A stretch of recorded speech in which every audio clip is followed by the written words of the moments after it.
All right, everybody, what's happening, man? How y'all doing? Welcome to another edition of Swag Talk, the show we cover the swag inside and out. Of course, I'm your tour guide around the swag Seawells, and we are almost at the end of 2024. Only a couple of days left, so I decided today to kind of take a look back at some of the games that I thought were some of the better games of the season of the 2024 season. Now, these games aren't all necessarily great games, highly contested, come down to the wire type of games.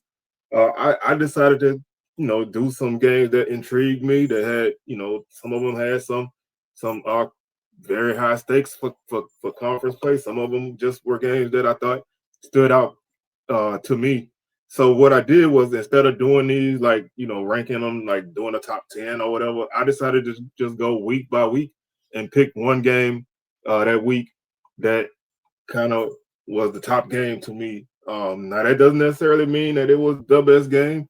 Sometimes it could have just been a game that you know just stood out a little bit more to me, and I'll explain why when I get to each game. So we're gonna start at the beginning and make our way to the end, and we'll pick one game from each week and kind of chop it up about them. Also, don't forget to hit those socials: Facebook is Swag Talk, Instagram Swag Talk, Twitter Swag Talk 76. Like the video, comment your thoughts on some games that stood out to you. What was your favorite game of the season? Um, Share a video and hit that subscribe button to become a part of the Swag Talk fam. Man, we appreciate everybody who subscribed, and we appreciate everybody else who will subscribe in the future. So we're gonna go ahead and jump into this. And of course, the first game of this list is the first game of the season, and that's the MEAC Swag Challenge. Um, Now, if this was a game that was in like week 3 or 4, it may not have made this list, but because it was the only game on the week and it was the first game of the season, and it was a big game. Me X Swag Challenge, first game of the season opens up everything. It deserved to go on this list. Now, it was a game that kind of that was actually highly contested. FAMU did pull out the victory 24-23. But Norfolk State really battled early in this game, taking a 14-0 lead in the first quarter. It looked like they were going to run away with this thing before FAMU scored 17 unanswered points in between the first and third quarters to take a 17-14 lead. The Rattlers actually trailed at halftime 14-10. Um, and then Norfolk would get a touchdown to tie the game up at 17. FAMU would take the lead back on a Jamari Gassett 9-yard pass from Daniel Richardson, and that made the score 24-17. And then Norfolk would score with 6:29 left in the game and not get the conversion, and ultimately FAMU would be able to take care of the game from that point on with a really long drive that basically ran the clock out. With 6:21, the Rattlers got the ball their own 25, and they drove down to the Norfolk 10-yard line before they nailed out the clock. So that was a huge time-consuming drive there, and a big win for FAMU in their first game in the James Colsey era. It wasn't pretty. Norfolk was able to run for over 200 yards, 227 yards. FAMU had a great game through the air, 286 yards. Daniel Richardson had a really good game in his first outing, going 22 of 30 for 286 yards, 3 touchdowns, and no interceptions. Norfolk was paced by Kevon King with 146 yards on the ground and 2 touchdowns. So with the Rattlers, kind of having an up and down defensive effort, especially early, this kind of foreshadowed the way that the season was going to go. But this was a big victory, a much needed win for them to open up their season. And the Spartans, they played hard, but Rattlers pulled it out, gave the SWAC another victory in this series, and kind of set the tone and motion for the 2024 season. One play that stood out early for Norfolk was an 82-yard touchdown run in the first quarter, and like I said, that kind of set the pace. And FAMU was able to answer the call and withstand those punches and answer the call. So that's our first game on this list. Obviously, it's the first game of the season. Week 1 was a little bit more tougher in terms of picking a top game because you had so many non-conference games. You had a bunch of FBS games, um, and nobody had a home. I think there was only one SWAC team with a legitimate home game that week, and that was the game that I picked for this week, and that would be the Labor Day Classic between Prairie View and Texas Southern. Now, most years, this game would not be on that list, but this game meant a lot, and it set the tone for a lot of the West Division as TSU Tigers were able to snap their long losing streak to Prairie View and get a 27-9 victory in a game that they basically controlled from the beginning. Both teams traded field goals in the first quarter. Prairie View got a 37-yard field goal. Texas Southern got a 40-yard field goal. Game was tied at 3 until 50 seconds left in the first quarter when Danny Green would get a 6-yard touchdown run, put the Tigers up 10-3.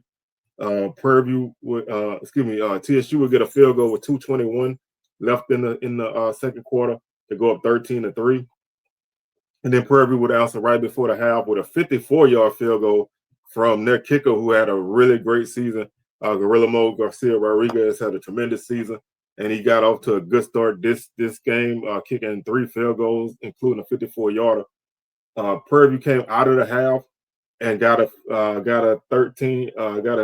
16-yard field goal with 10:21 left in the third, and that capped an 8-play 73-yard drive. It took 4:33 off the clock, and that brought them to within 13-9 before Trenton Leary caught a 29-yard pass from KJ Cooper to make the score 20-9 after the half, after the extra point. And then Danny Green will have his second touchdown of the night with 2:43 left in the game to put the Tigers up 27-9, and that would be the final score as TSU in Coach Dishman's first game at the helm was able to come out and really dominate this game to a huge degree. They run the rushing battle 166-21. Prairie View only 21 yards on the ground. They won the first down battle 19-12. Prairie View did throw the ball for more yards, but they threw the ball 40 times. TSU threw the ball 29 times. TSU had 19 completions, Prairie View had 18. So they were still able to be solid. They threw one touchdown. Prairie View obviously did not score a touchdown in this game. They outgained them 346-240. They ran 5 more plays. They had a better yard per play average. Both teams did fumble twice, and they both lost them. They won the penalty battle, and so this was not like one of those games where, you look at a game and you see a team kind of win who's not supposed to, and they kind of got breaks, short fields and stuff, but they made their own breaks in this game. They won the third down conversion battle. They were 3-3 in the red zone. They had 5 sacks on defense, not allowing one. And they just look like the better team in this game. And really this game kind of led to some questions for Prairie View coming out of this game, because there was a lot of belief that Prairie View would be able to, really contend in the West. And this game here was just a footnote.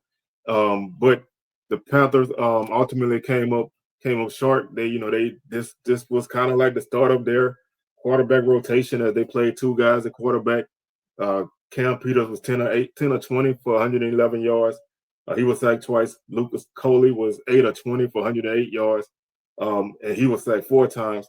And KJ Cooper, 19 of 29, 880 yards, 1 touchdown, no interceptions, no sacks. He would ultimately go down to injury, and that would kind of shape TSU's future. Who knows where they would be if they had a more consistent quarterback, a guy who they had counted on being their starter. The season still was good, but it could have been great. Danny Green had a big game, 15 carries, 81 yards, 2 touchdowns, averaged 5.4 yards per carry. Cooper had 52 yards on the ground, and he averaged 8.7 yards per carry. AJ Bennett had 53 yards on 2 receptions. Johnson 49 on 4, and Leary 30 on 3 with 1 touchdown. Shamar Savage had 105 yards for the Panthers in this game on 6 receptions. as he was able to really make some things happen. Uh, the Tigers also got 2 sacks from Keelan Cox and 2 tackles for loss to lead their defense and pick up, like I said, pick up a big win. I think this was a game that really could have kind of changed the trajectory of both teams, especially in the early season. You really don't know exactly, how both teams are going to come out of this game, but this was an upset of the highest magnitude, and it really shaped some things. It made Prairie View 0-1 in the conference at week 1, so they were already playing catch up in a position that they hadn't been in a long time, and it really kind of affected them moving forward. And that takes us to our week 2 game, which took place on Saturday, September 7th. And again, another Prairie View game. This one, not necessarily the opponent. It was a non-conference victory. It's a victory over Southland. Of course, Northwestern State was not a good team, but this was a weekend that we saw a ton of D2 games. I think there were 5 D2 games on the schedule this week, and one sub D2 game, as well as a couple FBS games, and there were only 3 FCS matchups, and the SWAC only won one of them. So this kind of was the game of the top game of the week, basically by default. And when I did a video earlier in the season, but before the season, on like my ratings of each week and the watchability of each week, and I think I rated this one kind of low because it really wasn't a week of great football. You had a lot of blowouts because the SWAC played a lot of lower division teams, and then you had a couple of teams get blowed out by FBS teams, and then you had a couple FCS matchups that the conference came up short in. So Prairie View was able to defeat Northwestern State by a score of 37-31. And again, the Demons weren't a good team, but the SWAC needs non-conference wins, and so getting one here was a very, very key thing. Now, Prairie View did jump out to they fell behind 7-0 after they gave up a 71-yard pass for a touchdown. Panther would come back and score on a 42-yard pass and tie the game up at 7 before the Demons would get another touchdown on a pick 6 to take a 14-7 lead, and the Panthers would close out the first quarter with a 34-yard field goal. Connor Wisham would get the Panthers back on the board in the second quarter with a 5-yard run. They led 17-14 at that point. Garcia Rodriguez would kick another field goal, this time for 22 yards out, to put the Panthers up 20-14, and that would be the halftime score. Northwestern would get a 55-yard touchdown run early in the third quarter to take a 21-20 lead. Shamar Savage would catch a 4-yard pass from Cam Peters to put the Panthers up 27-21. Prairie View would get another field goal from Garcia Rodriguez, this time from 41 yards out, to make the score 30-21. And then Northwestern State would get a 16-yard pick 6 to pull within 2. And then Lamaje McDowell will get an 18-yard run for the Panthers to make the score 37-28. And then a field goal by Northwestern would make the score 37-31.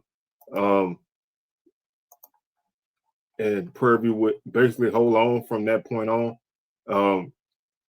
Northwestern State did have one final drive. They got the ball with 1 minute and 19 seconds left at their own 1-yard line. And they drove down to the Prairie View 31-yard line before they completed a pass down to the 1. They completed a pass, personal foul. They tried to run the ball in, but from the 1-yard line, they couldn't score.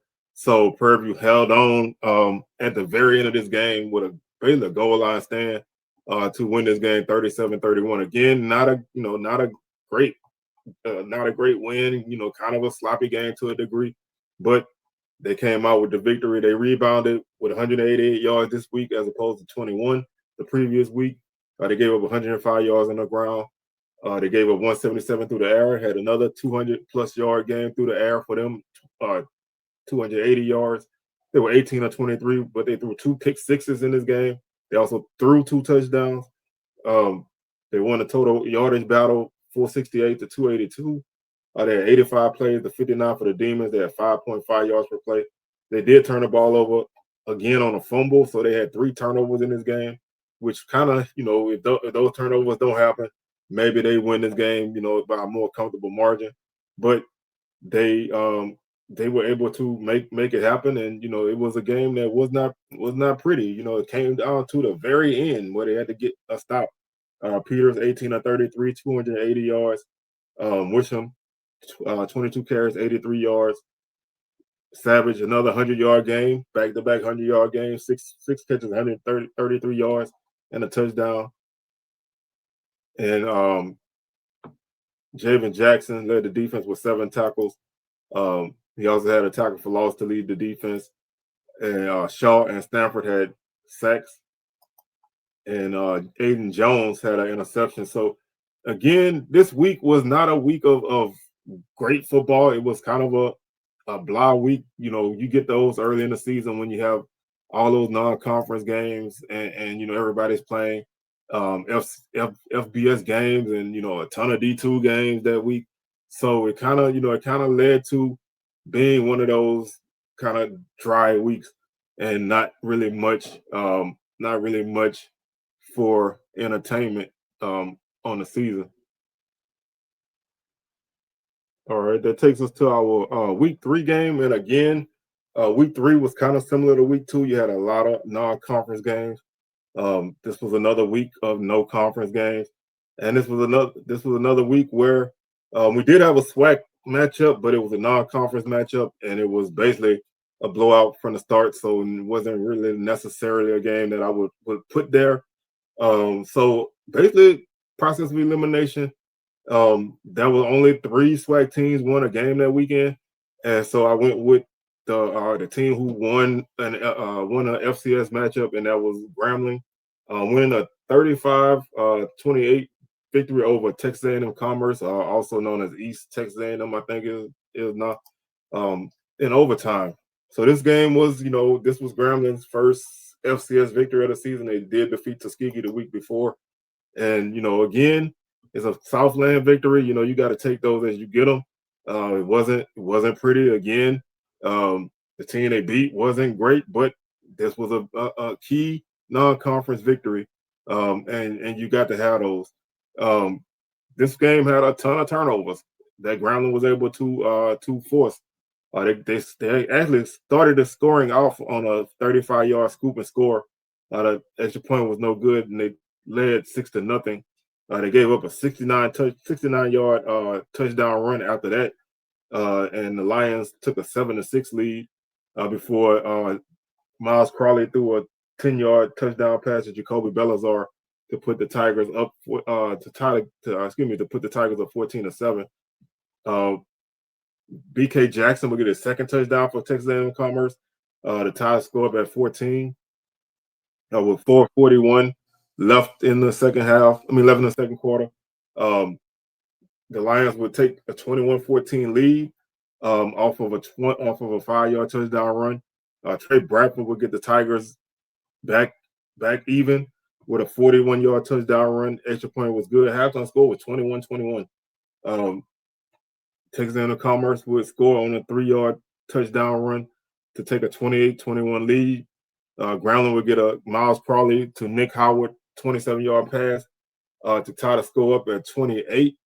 And that score came with 1:18 left in the game, and that took us to overtime.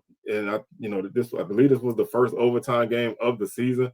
Grambling would start on offense first, and they would score on a Trey Bradford 3-yard touchdown run. Extra point was good. Texas A&M Commerce would get the ball and throw an interception at the Grambling 15, and Grambling would win it right then and there, 35-28 in one overtime. Grambling, not necessarily a great game here offensively, 247 yards on the night. to 419. So they got outgained, huge, almost 200 yard difference. 82 plays for Texas A&M Commerce to 66 for Grambling. Grambling only had 3.7 yards per play. Now the key in this game for Grambling was 4 interceptions that they got and 2 fumble recoveries. So they forced 6 turnovers, but they did turn the ball over 3 times themselves. So it was a 9 turnover game. That's a sloppy game, but Grambling was able to. This was kind of like their formula for early in the season: force a lot of turnovers, turn them into points, and win. With your offense not doing a whole lot. Um, they're also 4 for 15 on third down, 2 or 3 in the red zone. They did have 2 sacks, but just not a great game for them offensively. But the defense stood up. Miles Crawley had 2 touchdown passes. He also threw 2 interceptions. He had 125 yards passing. Bradford had 70 yards on the ground and 2 touchdowns. Knighton had 29 yards on 4 catches to lead Grambling. And they were led by Andrew Jones with 13 tackles. And that's a name you will hear for the rest of the season in terms of double-digit tackle games. Finished with over 120 tackles on the season. And like I said, they had 4 interceptions on the night, all by 4 different guys. And that was basically the way Grambling football would be for the rest of the season. They really feasted on turnovers, and when they could get them, that really helped the offense, because the offense really wasn't one that was just going to make a lot of things happen themselves. So the defense gave them those opportunities, and they were able to take advantage of them in most games. As the season went on, those turnovers started kind of shrinking, and they had to try to find a way to be successful without that. But the offense was erratic at times, and not necessarily one that you could count on to do that. But big non-conference victory for them. That was their 2nd straight win of the season, and that would basically bleed into our Week 4 game, which was probably the biggest victory for Grambling all season. Little did we know at that point how big it was, but they would defeat Jackson State 41-20 the following week, which was Week 4. Again, this is another game that had a lot of turnovers that Grambling was able to capitalize on. This week, honestly, had a couple games. Had another game I could have picked. Southern and Prairie View winning overtime. That was Southern's first overtime game of like 3 or 4 on the season. So that was a game that could have been in this slot, but I thought Grambling, getting this upset win over a team who would go on to beat the SWAC champs was the game that deserved to be here. And at this point in the season, Grambling was 3-1, and that name Grambling was being touted as a key factor in the SWAC West. Little did we know that they would only win 2 more games in the season, but they, jumped out to a 14-0 victory, 14-0 lead over Jackson State behind Contravion Hargrove 7-yard touchdown and a J.R. Waters 22-yard touchdown. Jackson State would basically pulled it within 1 on a 70-yard pass from McCoy to Fortillion, and then Terrell will get a 33-yard touchdown run conversion, no good. That made the score 14-13. Grambling would get their first defensive score on a 22-yard pick six with 47 seconds left in the second quarter to take a 21-13 lead. Janalen Dupree will get a 66-yard pass from Jacobian Morgan to pull the Tigers to within 1 at 21-20. Grambling will get another defensive touchdown, this time a 4-yard fumble, scoop and score, take a 28-20 lead. Hargrove will get a 1-yard touchdown run after another short field. That was a 13-yard drive. That put them up 35-20. Then they would get again another short field, and they would kick a 29-yard field goal to take a 38-20 lead. And then with 108 left in the game, they would get another short field. This time they drove 6 yards in 4 plays and kicked a 32-yard field goal to make the final score 41-20. When you look at what Grambling did in this game, after their first 2 touchdowns, which were a 49-yard drive and a 77-yard drive, all of the rest of the offensive drives combined for 33 yards. So they did not have to drive far for those scores. And the other two scores came on defensive touchdowns. So this was really one of those games that, you know, it didn't look pretty for Grambling. Again, they won this game with 271 yards of offense. Jackson State had 438, which was a tremendous offensive effort for them yardage wise. They also ran the ball for 159 yards, speaking of JSU, and threw for 279. But they had two interceptions and 3 fumbles, so 5 turnovers for JSU to none for Grambling, setting them up with a ton of short fields. And that was really that was the difference in this game. You know, Grambling never really had to do a lot in this game.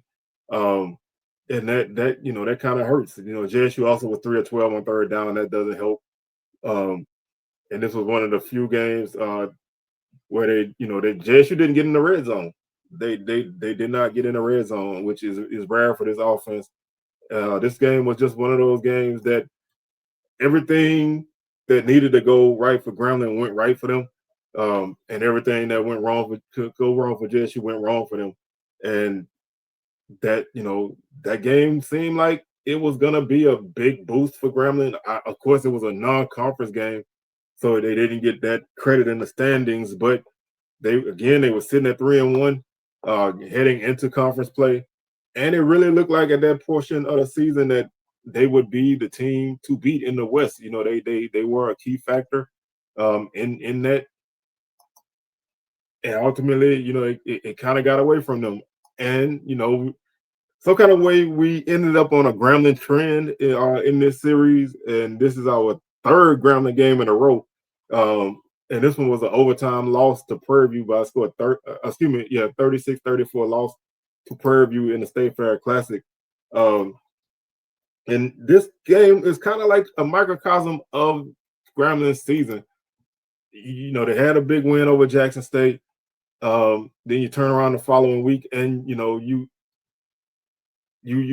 started off a little slow, but then you caught fire in the second quarter, scoring 17 points in that quarter alone. And you would take a 17-7 lead into the half. So you're sitting on a 10-point lead at the half, and you're thinking, this is a good chance to throw dirt on Prairie View because they were 0-2 in conference. And Grambling was looking for their first conference victory. You make Prairie View 0-3 at this point, and you 1-0. That helps you so much moving forward. But Prairie View would come out the second half and turn the tides on them. Jalen Johnson took over at quarterback in the second half, and he had a big half. Connor Wisham Johnson scored a 9-yard touchdown run along with early third quarter 42-yard field goal from Garcia Rodriguez, which would tie the score up at 17.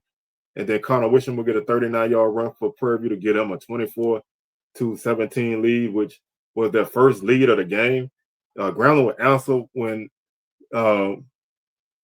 Jalen Johnson from Grambling got a 12-yard reception for Miles Crawley. Then Talbot will get a 16-yard run for Grambling in the first overtime session. So 24-24 was the score at the end of regulation. Grambling would score on a touchdown from Talbot from 16 yards out. They took a 31-24 lead there. Shamar Savage would get a 4-yard touchdown pass from Jaden Johnson in their first overtime period, and that would make the score 31-31. And then Garcia Rodriguez would get a 35-yard field goal for Prairie View to make it score 34-31. And then Grambling would answer with a Reed Harradine 36-yard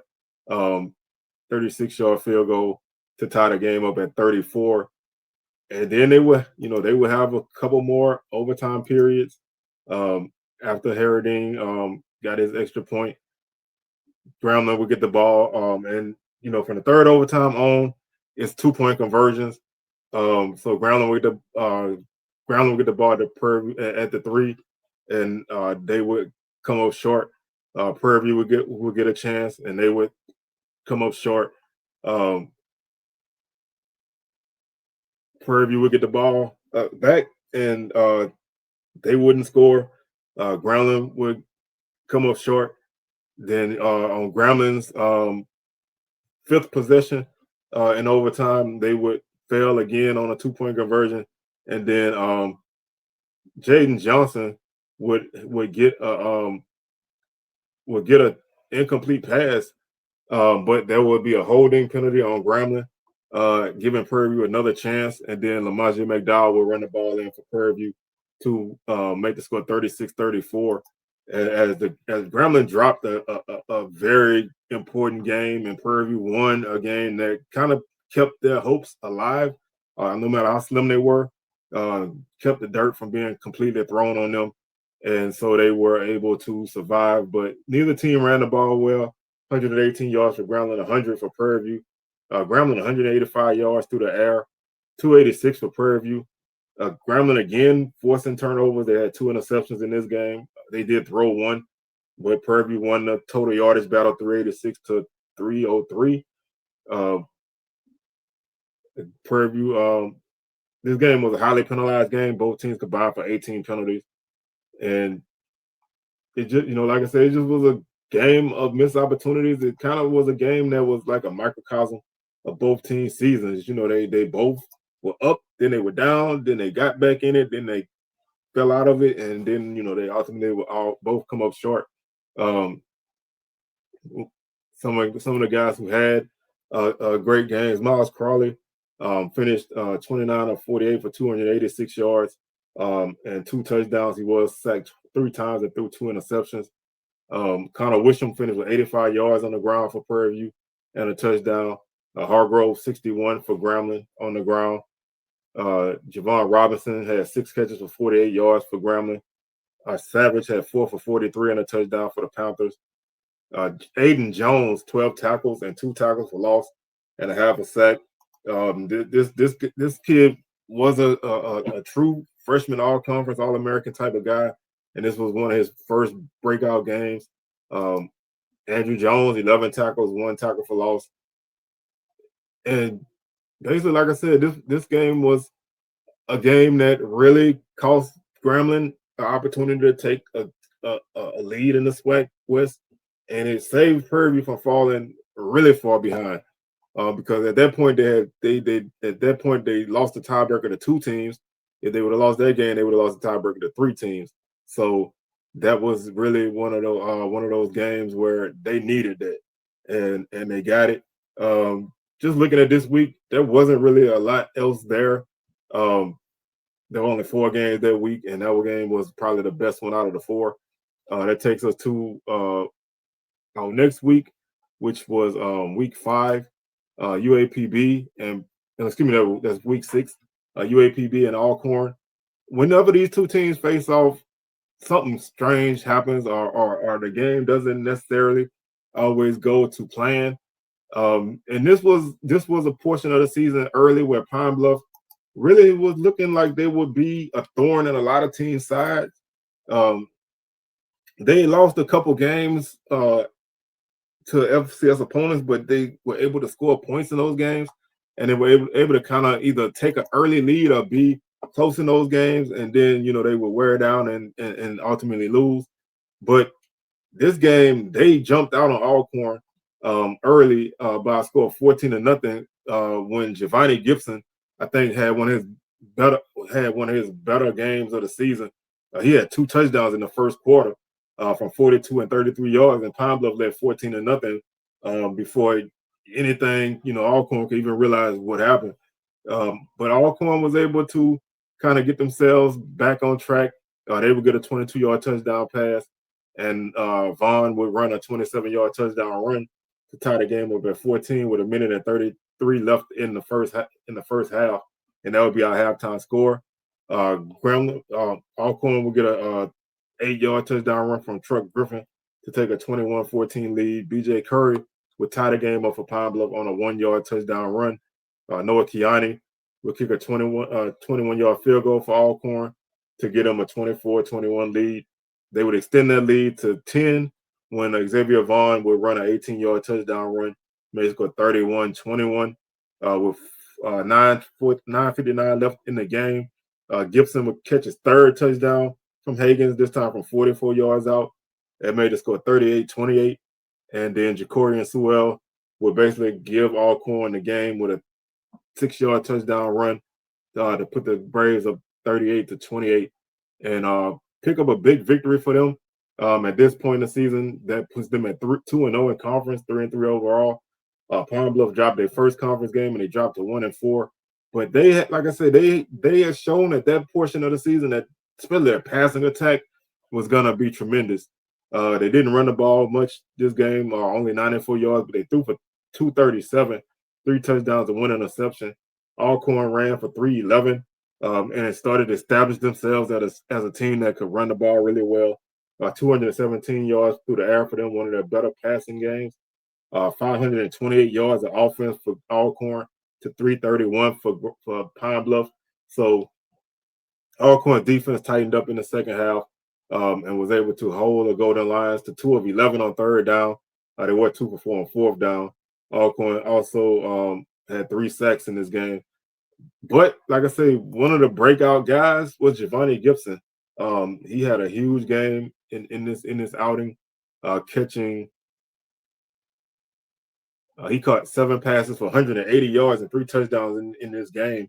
Put himself well on the way to becoming a first-team All-Conference guy and an All-American guy. Xavier Vaughn had a big game for Alcorn, 217 yards and a touchdown through the air, 157 and 2 touchdowns on the ground, as he was able to kind of showcase his arms and his legs in that game. They had 2 guys run for over 100 yards, and Sewell ran for 111. And like I said, basically established them as a team that could run the ball. They were going to line up and run at you. Griffin, 8 for 89 through the air for the Braves. Jamarlin Green had 12 tackles to lead Pine Bluff. Alcorn was led by Henderson with 7. Kenny had 2 tackles for loss and 1 sack to lead the defense. And this was kind of like the blueprint for what Pine Bluff season would kind of become. A lot of games where they had opportunities. Maybe they led, or maybe they were kind of in the game, but they ultimately could not stop those teams. And the offense would kind of fade, and defense would kind of let the game go. And letting a 14-0 first quarter lead go and lose by 10, where your offense kind of wasn't as explosive as it started. Like I said, was kind of a tale of the tale for the Golden Lions, but a big victory for Alcorn. And that put them in firm position in first place of the West. That takes us to week 7, and that game would be Texas Southern and Southern. Not necessarily the greatest game in terms of offense and scoring. I mean, the score was 22-19, and it was an overtime game.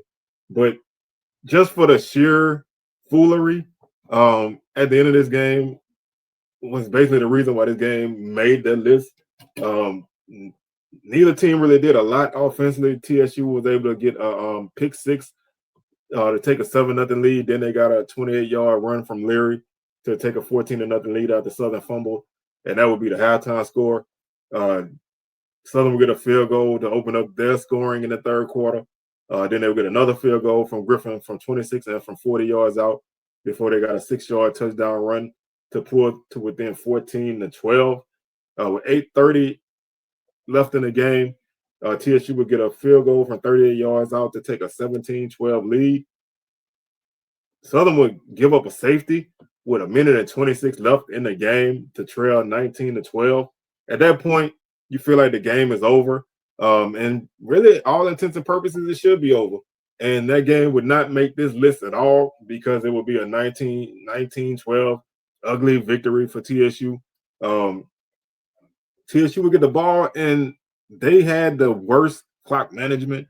And then they chose to punt the ball, and you could say the punt was blocked, or you could say the punter just missed the punt. Whatever happened, Southern ended up with the ball at the TSU 16-yard line with only a few seconds left, and they were able to tie the game up on a 16-yard pass from Noah Biden to Quay Davis. That tied the game up at 19. Southern would ultimately win their second overtime game of the season. TSU actually started on offense, and they would basically not really do anything. They had a big drop. I think it was on third down. They had a big drop, and they missed the field goal from 41 yards out. Southern would basically run the ball into position and kick a field goal from 34 yards out to win 22-19.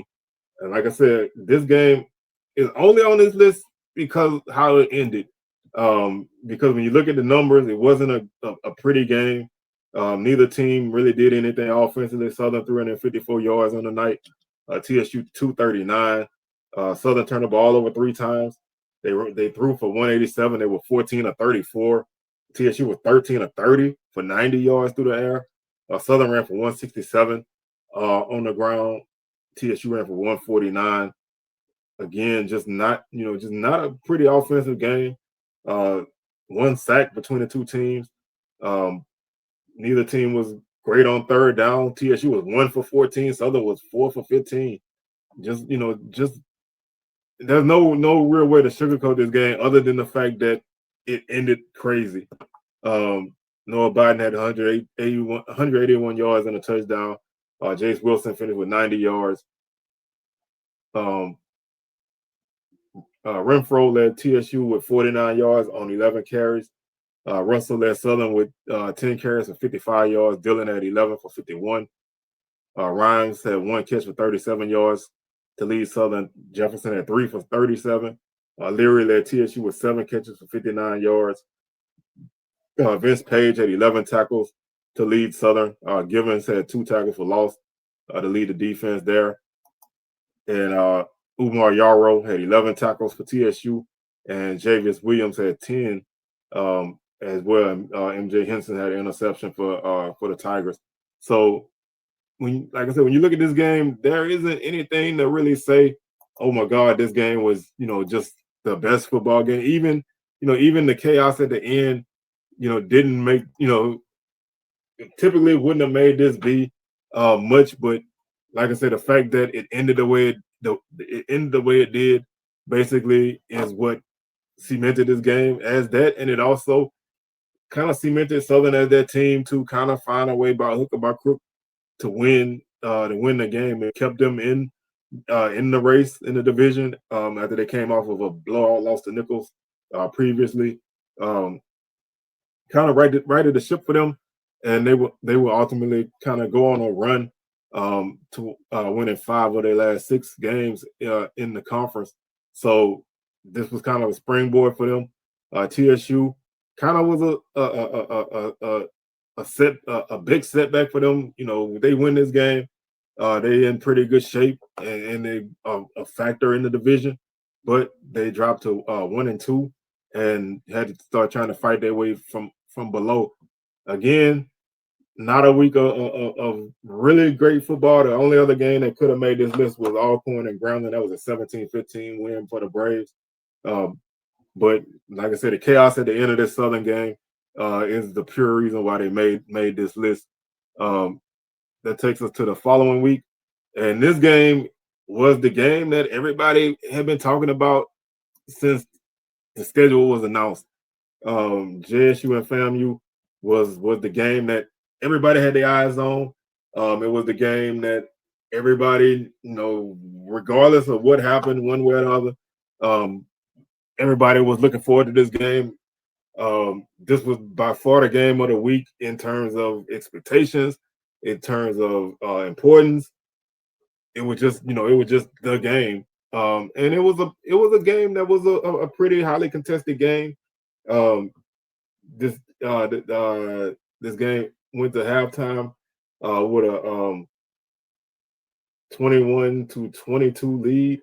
21-20 lead at the half by FAMU, as they were able to make some big plays off a couple turnovers.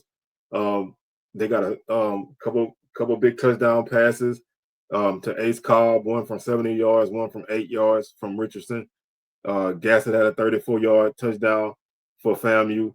JSU did it with a couple of touchdown runs from Matthews and Mulligan from 4 and 54 yards, two Basil field goals, kept them in this game at 21-20 going into the half. And this was, honestly, I think this was the last game. I could be wrong, but I think this was the last game that JSU trailed at the half. And so they came out, and a scoreless third quarter led to an eventful final 3 minutes and 34 seconds when first JSU got a 34-yard scoop and score to take a 28-21 lead after a 2-point conversion. And then they would get a 2-yard run from Matthews to basically salt the game away at 35-21 and pick up a big victory for them, putting them at 3-0 in conference and 5-2 overall. FAMU dropped to 3-3 and 1 in conference. Still was in the hunt, but they would need JSU to lose twice to win anything. Big game on the ground for the Rattlers. Big game on the ground for the Tigers. 245 yards there, 3 touchdowns, 5.7 yards per carry. FAMU had their regular passing game now, 248 yards through the air, 19-28, 3 touchdowns, 1 interception. JSU won the total yardage battle, 400-311. JSU turned the ball over 4 times in this game, 3 fumbles and 1 interception. FAMU had 3 turnovers, 2 fumbles, and 1 interception. But JSU was able to capitalize, and especially on a late turnover, and win this game. FAMU was 5-13 on third down. Jackson State 3 of 11. Both teams were perfect in the red zone. 3 sacks for JSU, 2 for FAMU. Like I said, Daniel Richardson, 19-28, 248 yards, 3 touchdowns, 1 interception. He was sacked 3 times. Herb Mulligan had 139 yards on the ground on 18 carries and a touchdown. Ace Cobb, 92 yards on 3 catches and 2 touchdowns. Henderson led JSU with 3 for 71. Nayron Jenkins led the Rattlers with 10 tackles. And Jeremiah Williams had 9 for JSU. He also had 1.5 tackles for loss. Joshua Nobles had 1.5 sacks to lead the defense and pick up a big victory. There was no game on this schedule this week that could even come close to the anticipation of this game, all the stakes. Southern and Alcorn faced off basically for control of the West, but those 2 teams compared to that matchup was just not the same. And so by far, this was the week of the most anticipated game of any team, and it lived up to that. It was a battle. Both teams fought hard. JSU made more plays at the end and was able to get the victory, and that's why this game is on this list. Following week, we look at week 9, and this game here is a game that most people probably wouldn't even put on their list. But I wanted to show both teams some love because it was an entertaining game. To a degree, and that was Pine Bluff and Valley. This was a 35-21 victory for Pine Bluff. Had a weather delay in there. Both teams kind of traded points, and Valley was able to show a little bit of offense and some resiliency that they hadn't really shown in previous weeks. Again, you could have went with the Magic City Classic because that was a game that A&M fell behind but made a late run. You could have looked at Prairie View picking up their second FCS non-conference victory, their second Southland victory over Texas A&M Commerce. Or you could have went with JSU having to kind of pause. Bethune-Cookman in the second half, scoring 20 unanswered points to win 37-17. Or you could look at TSU beating Grambling. Any one of those games could have probably made this spot, but I went with Pine Bluff and Valley because I thought both teams, really showed out. Both teams scored 1 touchdown in each of the first 3 quarters. Makai Higgins had a 1-yard run for Pine Bluff. Jacoby Thomas had a 1-yard run for Valley, and that tied the score up at 7. DJ Stevenson had a 1-yard run for Pine Bluff. Jaron Williams had a 4-yard run for Valley, and that made it score 14-14, and that would be the halftime score. Valley would take a 21-14 lead when DeFabian Fant would get an 8-yard touchdown run for the Delta Devils before Makai Higgins tied the game up with a 5-yard run. Giovanni Gibson will get his first touchdown of the game from 33 yards out with 11:39 left in the game to take a 28-21 lead before Damon Dawkins would catch a 30-yard pass from Higgins to extend the lead to 14 at 35-21, which would be the final score. Valley had 184 yards rushing. This was one of Pine Bluff's better rushing games of the night of the season with 201 yards. Both teams had 3 rushing touchdowns. Pine Bluff threw for 221, going 15 of 19. Valley was 15 of 21 for 159 yards. Only one turnover in this game, and that was from Valley. They lost a fumble. 343 yards of offense for Valley, one of their better offensive efforts. 422 yards for Pine Bluff, 7.5 yards per play for them. Just a big offensive game there. 6 of 11 on third down for Valley, 9 of 12 for Pine Bluff. Valley was 3 of 5 in the red zone. Pine Bluff 3 of 4. Valley finished with 2 sacks. Pine Bluff with none. Like I said, Mekhi Higgins went 13 of 16 for 204 yards, 2 touchdowns, no interceptions. He was sacked twice. Williams was 15 of 21 for 159 yards, no touchdown, no interceptions, no sacks. Williams also ran for 124 yards for Valley and a touchdown, averaged 6.5 yards per carry. Higgins had 78 yards for Pine Bluff and 2 touchdowns. He averaged 7.1 yards per carry. BJ Curry had a 74-yard game as well. Nathan Rimbert had an 8 catch, 69-yard performance. Jackson Davis had 5 for 64. Giovanni Gibson, another 100-yard game. This time 7 for 102 and a touchdown. Eric Campbell led Valley with 6 tackles. Valley also got one and a half tackles for loss from Brandon Williams to lead them. Dante Reed had a sack. Quentin Sterling led Pine Bluff with 14 tackles on the night. And like I said, this was a big victory for Pine Bluff. You know, they needed that, because when I was looking at things when we were doing our previews and things, I kind of felt like if they didn't win this game, they may not win a game in conference. And I felt the same thing about Valley. There were not very many opportunities for Valley to pick up wins. When you look at it, this, like I said, this was a nice week of football. Everybody was in action, except for Texas. Let's see, everybody. What week was that? Everybody was in action except for Alcorn. So there were 5 conference games. So it was a full week, and it was a good week of football. Any one of those games could have made the list. That takes us to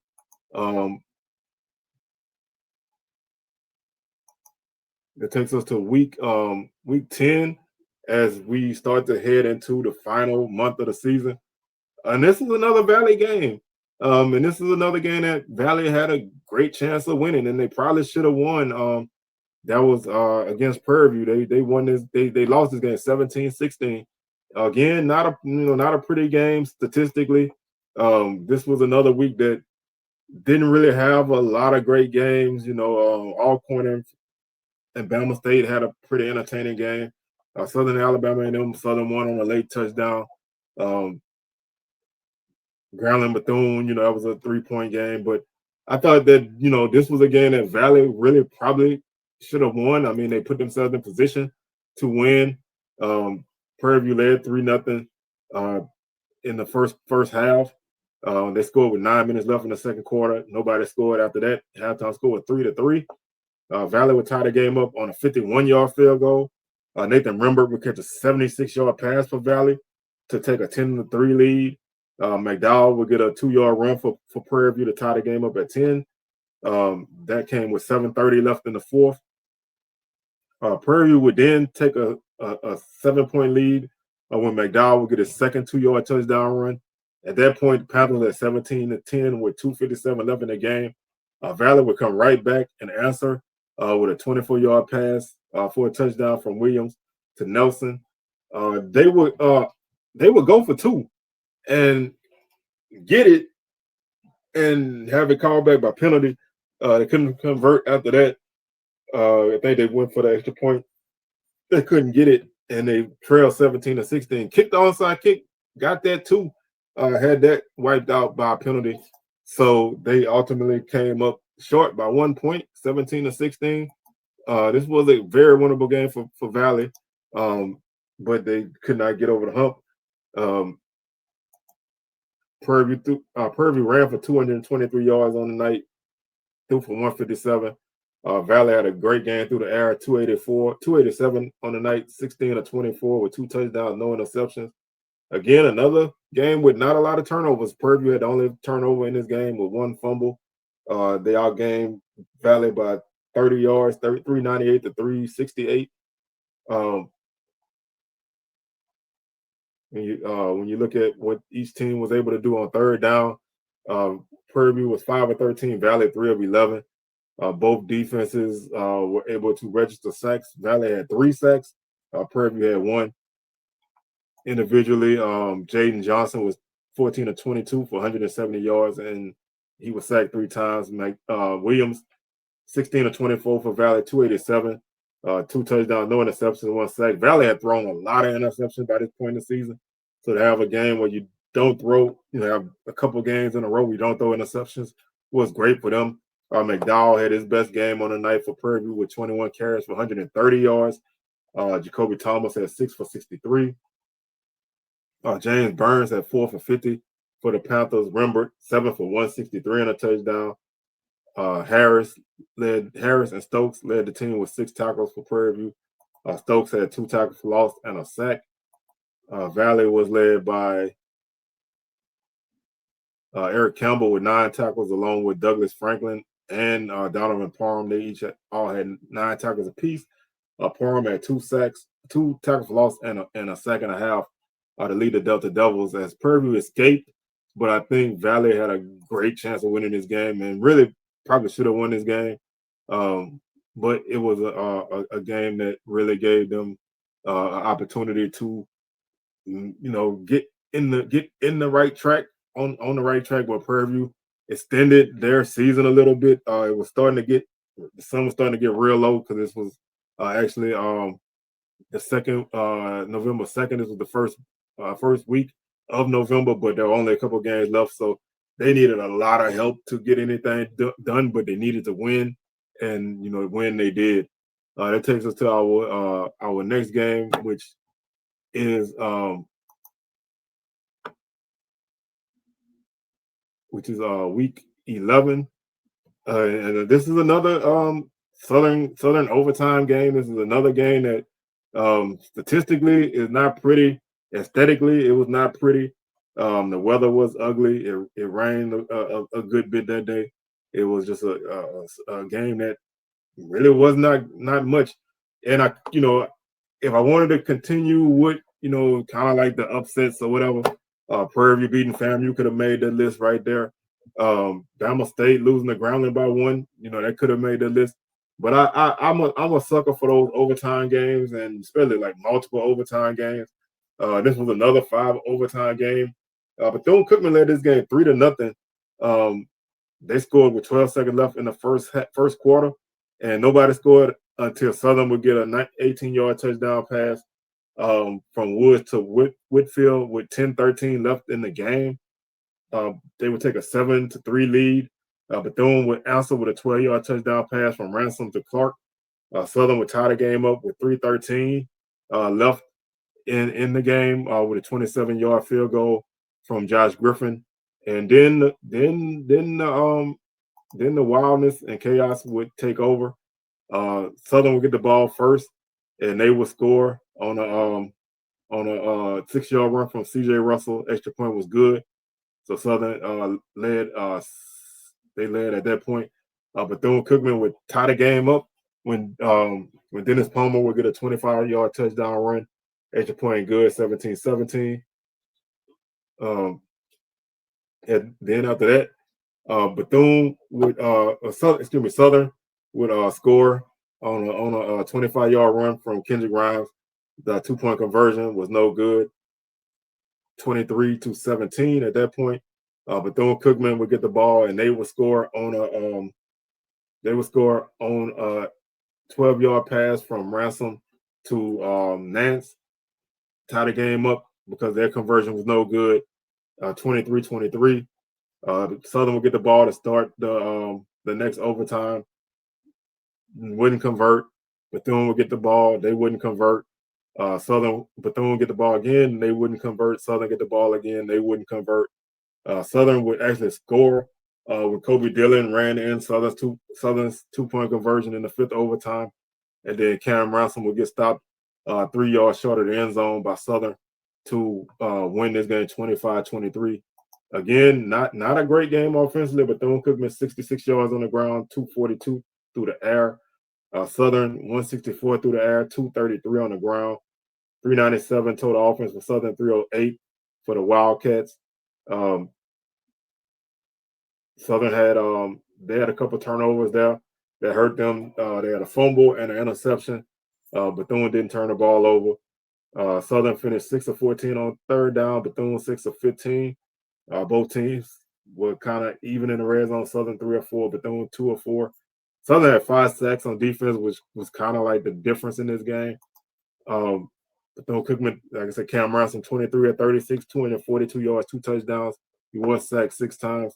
Southern was led by T-Set with 111 yards on the night. He was sacked twice. Palmer had 19 carries for 84 yards for Bethune-Cookman. Southern got 130 yards from Kobe Dillon. Kendrick Grimes had 90 yards as well and a touchdown. Nance led the Wildcats with 6 catches for 74 yards. Southern got a 40-yard catch from Khalil Harris, and that was basically their yardage leader.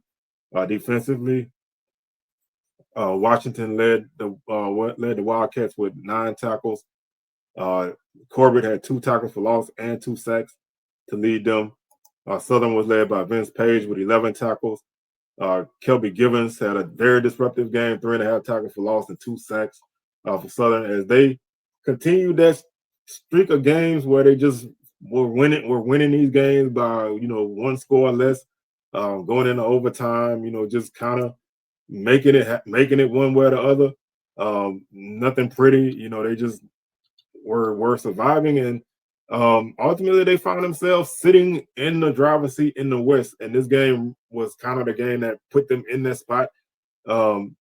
And they would ultimately wrap up the division the following week with their victory. But this, like I said, this week had a few games that could have made the list, but I went with the chaos and the fact that it was a game that kind of helped one team take a solid hold of the division, and it was just another one of those horseshoe type games where Southern had the horseshoe in their pocket and they just found a way to survive. That takes us to the following week, which is probably the upset of the year. I know if you're a Rattler, you're very tired of hearing about this game, but you can't make a list like this and lead this game off. This was a week that didn't have the Jackson State Bama State game probably could have made the list. That was basically Jackson State winning the East Division in a highly thought, no pun intended, emotional game, 16-10. But when you have a team that has a long winning streak and it's not by a team that hasn't won a game on the road in a long time, I think you have to take that game and make that the game. And honestly, if you're Valley, that's the game of the year. Everything came together for you. 24-point first half for Valley after they trailed 7-0, and they scored 24 unanswered points. They scored 14 unanswered points after they were able to get a 2-yard run from Thomas. FAMU get a 45-yard field goal to take a 10-7 lead, and then Valley would score 17 unanswered on a Nelson 4-yard pass from Williams. And then Rembert would catch a 60-yard pass from Williams, and then they would get a 30-yard field goal and go into the half up 24-10. FAMU would actually score the next few points in this game on a 44-yard field goal to trail 24-13, and then a 39-yard pass from Richardson to Gassett.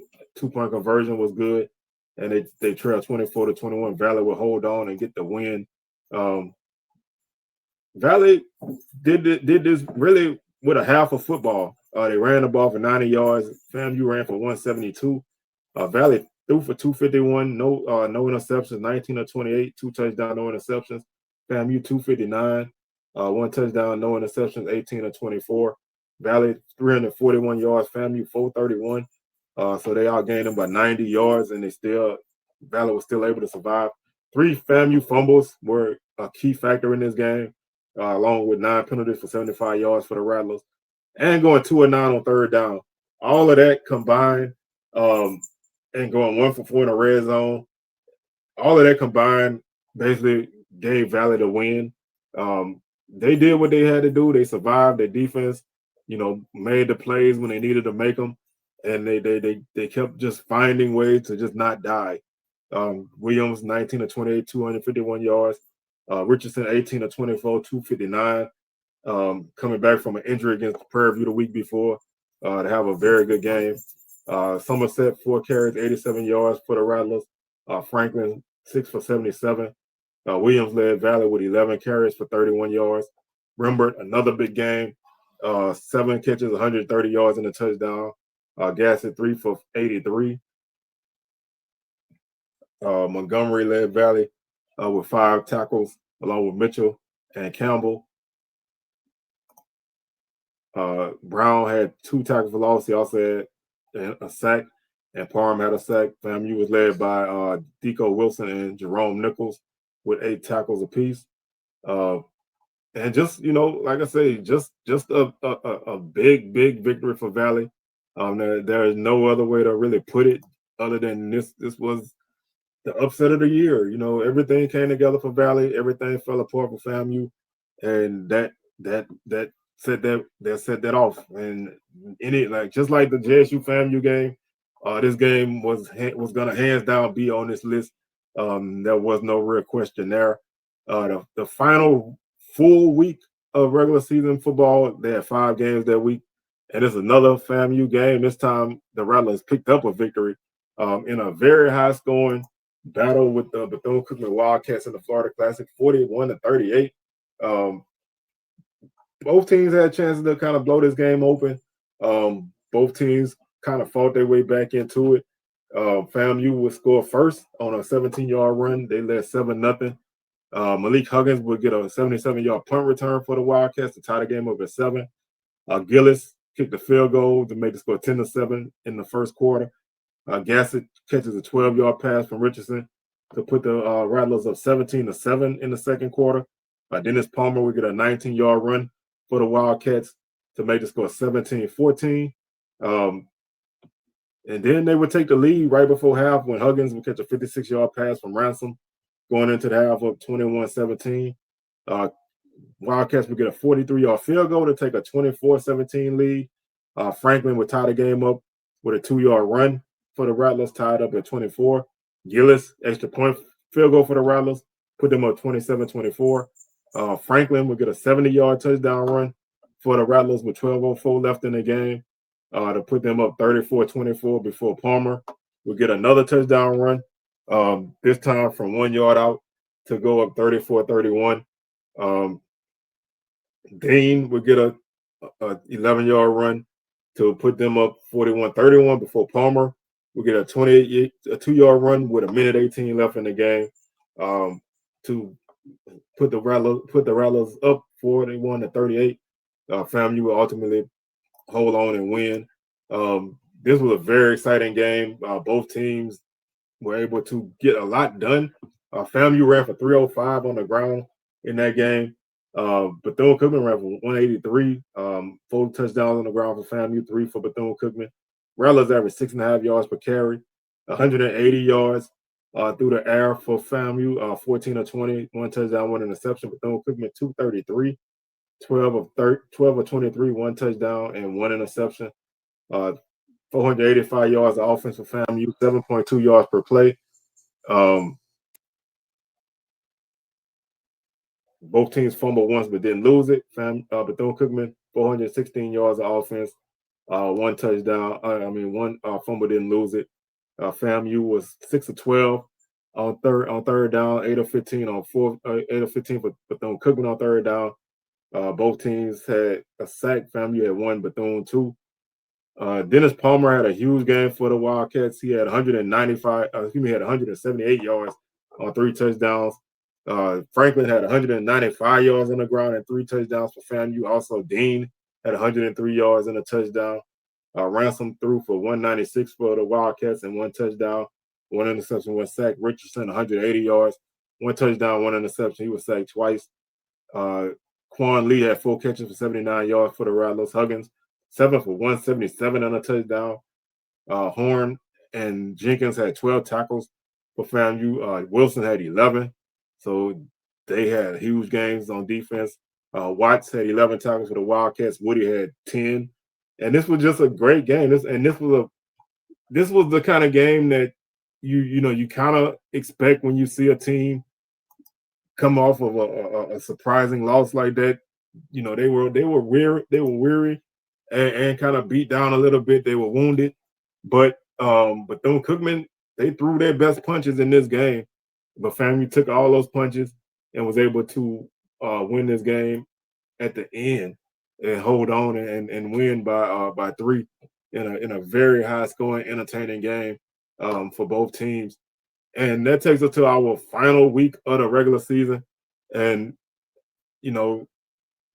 FAMU, Alabama, and them probably could have made this list. That was a 28-20 victory over the Bulldogs by the Rattlers on Black Friday. But Grambling defense and special teams is honestly the reason why they made this list.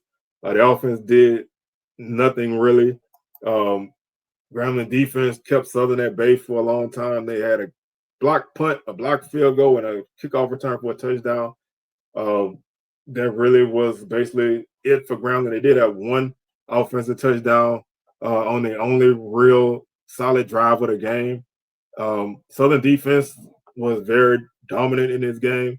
The offense was hit or miss, but Southern led 10-0 after a 1-yard Russell touchdown run and a 26-yard field goal from Griffin. After that field goal, Grambling returned the kickoff 94 yards to make it a 10-7 game at the half. Southern would get a 41-yard touchdown with 2:04 left in the third to go up 17-7. Like I said, Grambling would put together that 89-yard drive on 8 plays to make the score 17-14 before Southern would get a 45-yard run with 3:24 left in the game. Grambling had a couple opportunities, but they just could not move the ball in this game. They ran for 49 yards. They threw for 99 yards. They had 148 yards of offense. Southern had 397. Southern had an interception as well. Grambling had an interception. 188 yards through the air for Southern, 209 on the ground, giving them 397 total offense, 62 plays, 6.4 yards per play. Grambling, 2.7 yards of per play on offense. Southern defense led 4 sacks. Grambling had 3.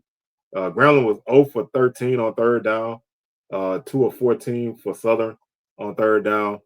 Like I said, not a pretty game offensively. So it really made the list because this was one of the few games I ever saw where a defense and a special team did all they could to keep that team in the game, and they just could not capitalize. And basically, that's the reason why Southern made it. Jalen Woods threw for 188 yards. Kendrick Ryan ran for 110. Kobe Dillon ran for 81. Whitfield had 5 catches for 146 yards. Williams had a 47-yard reception for Grambling on that drive that they scored that touchdown on. Elder ran for 47 yards and a touchdown. The passing attack was really stymied. Andrew Jones finished with 10 tackles on the night, 3.5 tackles for loss and a sack. Southern was Page had 9 tackles. He had 3 tackles for loss and a sack. Givens had 2 tackles for loss and 2 sacks for Southern. And that basically wrapped up the regular season. Of course, when you look at the final 2 games of the season, Jackson State was able to withstand a Southern attack early in the first half in the SWAC championship game. And by virtue of Zion McDonald really putting on a show, and Irv Mulligan and that defense putting on a great second half for Jackson State. They slammed the door on Southern and picked up a SWAC championship berth and sent them to the Celebration Bowl, where they would basically dominate South Carolina State and win that game as well. So Jackson State got the final 2 games of the season and 2 big victories, and that put them as the HBCU national champs, the SWAC champs, 8-0 in conference, 9-0 if you count the championship game. Just big victory for the Tigers in both aspects. Sealed the deal, completed the job. If it wasn't for that ugly game against Grambling, you're looking at a team who would have went 11-0 against FCS competition. But they ultimately went 10-1 against FCS competition. And they were able to be a team that just did not give up much in the second half of games. And when you do that, that makes you tough to beat. Teams have to play their best game against you. You don't necessarily have to play your best game against them, but you ultimately find ways to win. So that's gonna do it for this show, man. I know the show ran long. I was trying to shorten it, but I got caught up in the sauce. So with that being said, man, I'm your tour guide around the SWAC Seawells, signing out, and I will catch y'all on the rebound. Peace.